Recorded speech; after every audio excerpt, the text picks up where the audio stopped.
Hey guys, it's P. As I'm sure. Haha, a lot of you are aware, I make millions of dollars making videos for the internet. And the reason why you know this is because that's all the media has ever acknowledged me for. For some reason, they don't report on the inherent worth and value of me internet videos where I pretend to be scared by video games.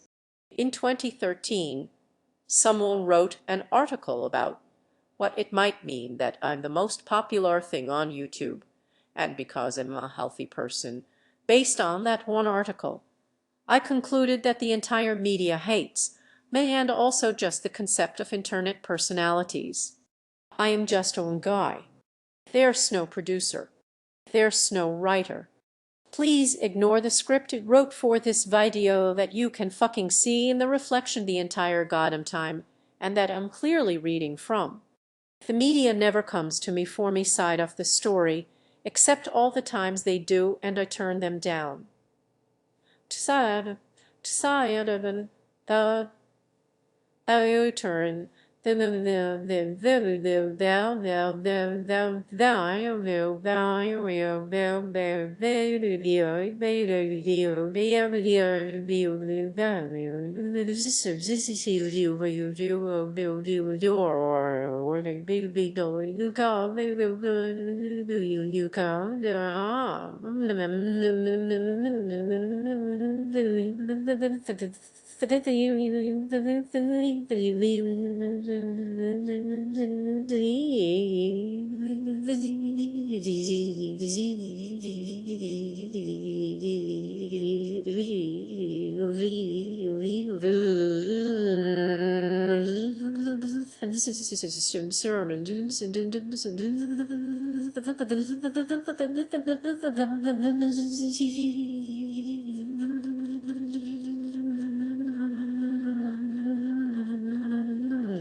and I have no other platform in which to get me message across.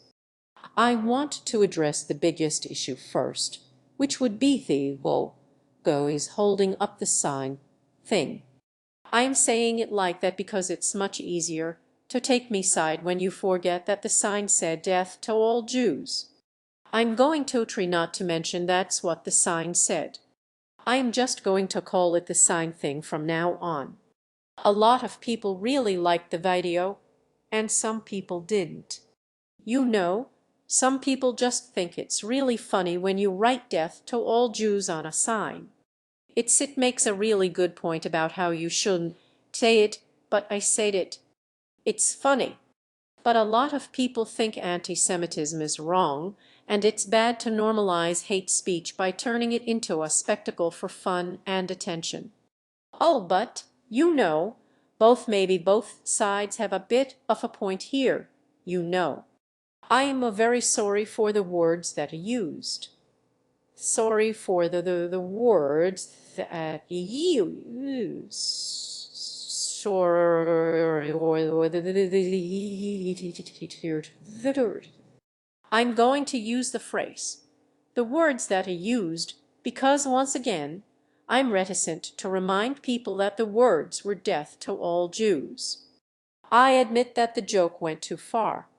I believe that you can joke about anything, and that means that you definitely should, especially if you're a gaming YouTuber with a large fan base of tweens.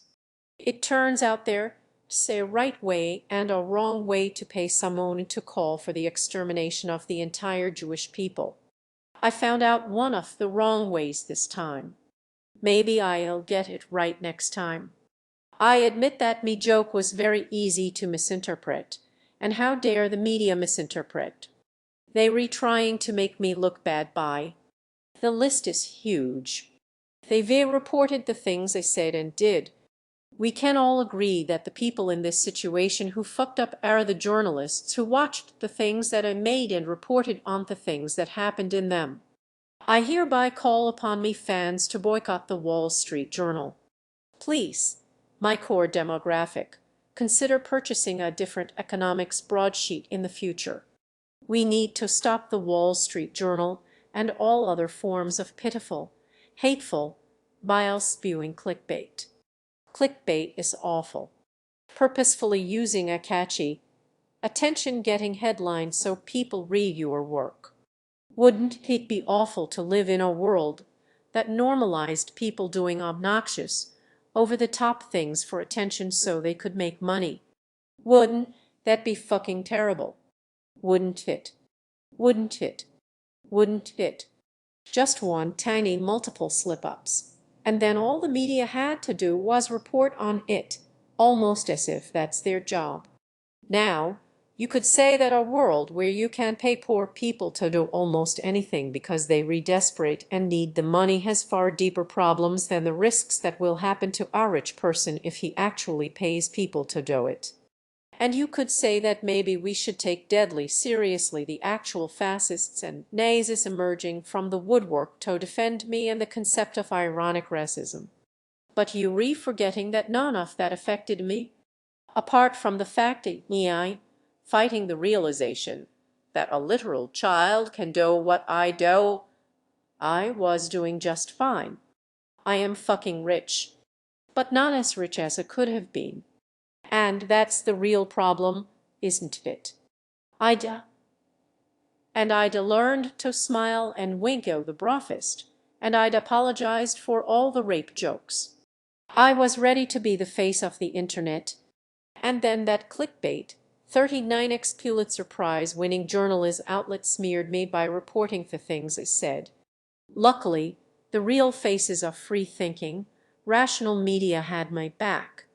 If they hang out long enough on YouTube live streams, they'll surely eventually crowdsource a solution to the problem of people thinking racism is wrong.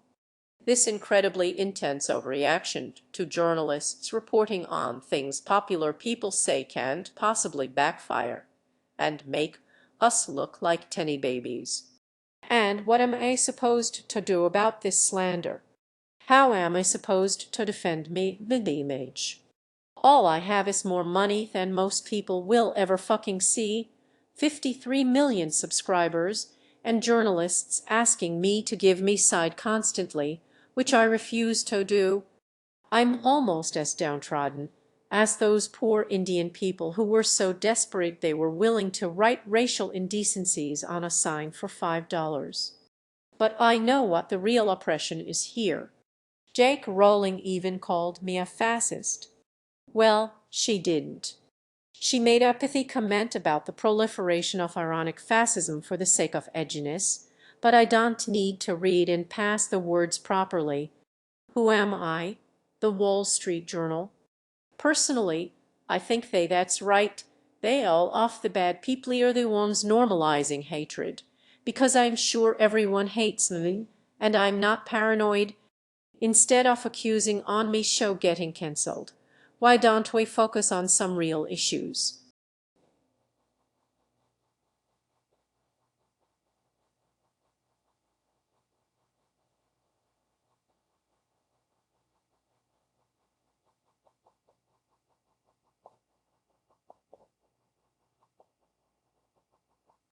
I'm not gonna say who those are, but hopefully it does involve wondering why Nazis love me videos so much.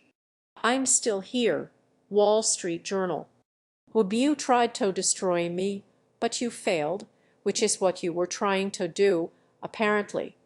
I'd like to say a very special thanks to everyone in the YouTube community for coming out of the woodwork to vocally support me so people would click on their videos for money. That's broadest. Also, I'm really sorry about the rape jokes. Okay. Can we please just forget about this and go back to loving me again? All right, I recognize that this video might offend some people. I recontextualized some of the stuff that Pew said, added a couple of things he didn't say, and of course I titled the video PewDiePie is a Nazi. So, while I've got you here, I just thought I'd defend myself by saying it's just a joke. You know, like those things PewDiePie does. Oh, surely, in the name of freedom of speech and expression and being able to joke about anything, nothing's off limits, surely I can jokingly say PewDiePie's a Nazi, right? And while I'm being super obvious about what the point is of this video, I do think it's a little bit disingenuous for Felix to imply that, oh, the Wall Street Journal put Disney in a corner and forced them to sever ties with them. Disney era, you know, big company. They can make their own decisions in life, and they also a little bit afraid of looking like anti-Semites because it's bad to do that. And also they have a history of maybe making a couple of mistakes on that front, and they kind of want to correct that. No, I think Disney severed their ties with them because they saw what he was doing and thought about it using critical thinking. If I recall, a similar thing happened with Levi's, where they saw that PewDiePie was making a bunch of rape jokes and they stopped wanting to advertise on his videos. That's a business decision. That's not repression or censorship. That's a company saying, hey, maybe we should advertise on this guy's page. Maybe it makes us look bad. That's just a business decision.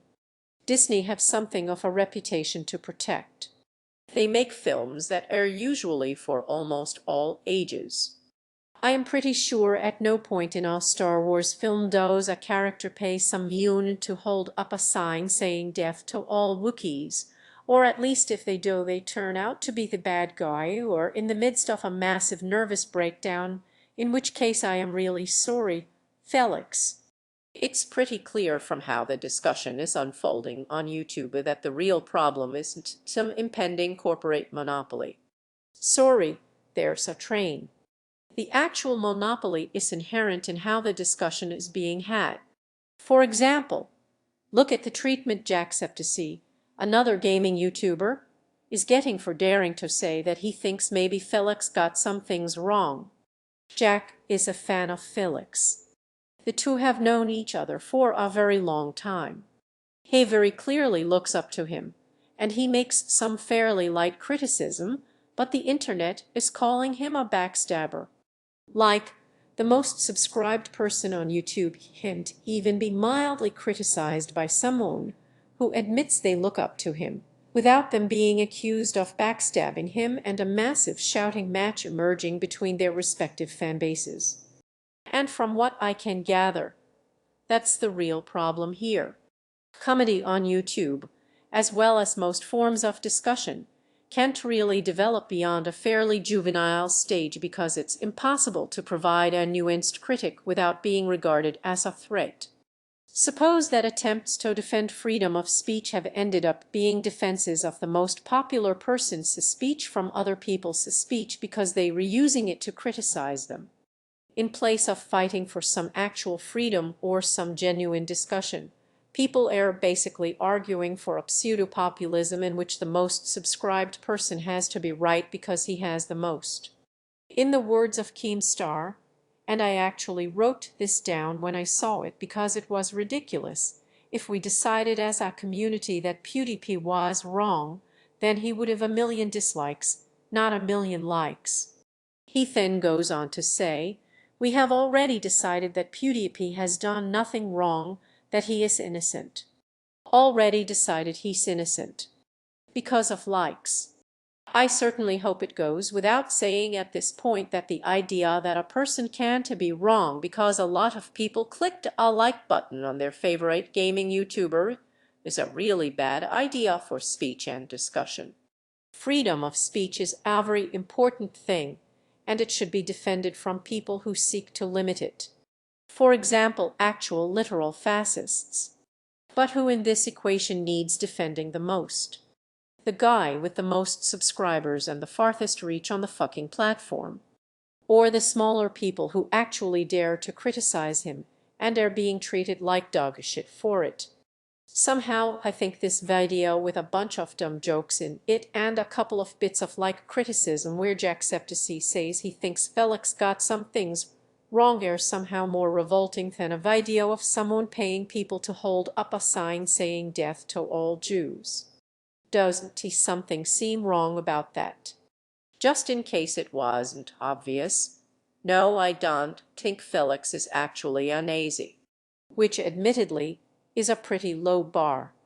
But then again, I have quite a lot of experience with Swedish fascists, so maybe I just know what they look like. I didn't think the Wall Street Journal thought he was either, though. I've read their article. They just pointed out that he relies on one joke too often. And that's because when people criticize him for overusing jokes or relying on sloppy joke editing as a crutch, people jump down the throat and call them a backstabber. The structure of YouTube doesn't just hurt people who happen to not be as popular as PewDiePie and have different opinions. It also is bad for PewDiePie because his comedy can't evolve because people can't criticize him without being called backstabbers, so they don't bother. Unless we actually raise the discourse by treating everyone in the equation better, especially the people who criticize PewDiePie and have less of an audience, then we're going to keep encountering this same problem over and over again because nothing will actually change. Also, I really have to reiterate, I don't think Felix is a Nazi. Now we've said it, you can't sue me. Thank you very much to all me patrons for helping to validate this dumb garbage that I make. In addition,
don't forget to subscribe.